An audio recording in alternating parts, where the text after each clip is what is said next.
This is how to fix a jean zipper that's come off track on one side of the zipper tape.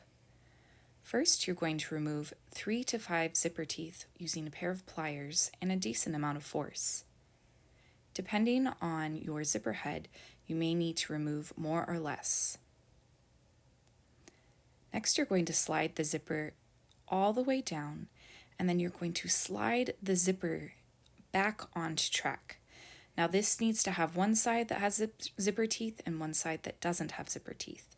It might take a couple minutes in order to get the slider back on, but once you get back on, make sure that you're on track.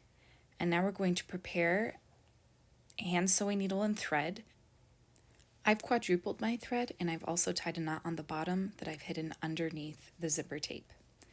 You're going to create 3 to 5 bar tacks around the zipper teeth using thread, making sure that the zipper head will not fly off of the bottom of the zipper.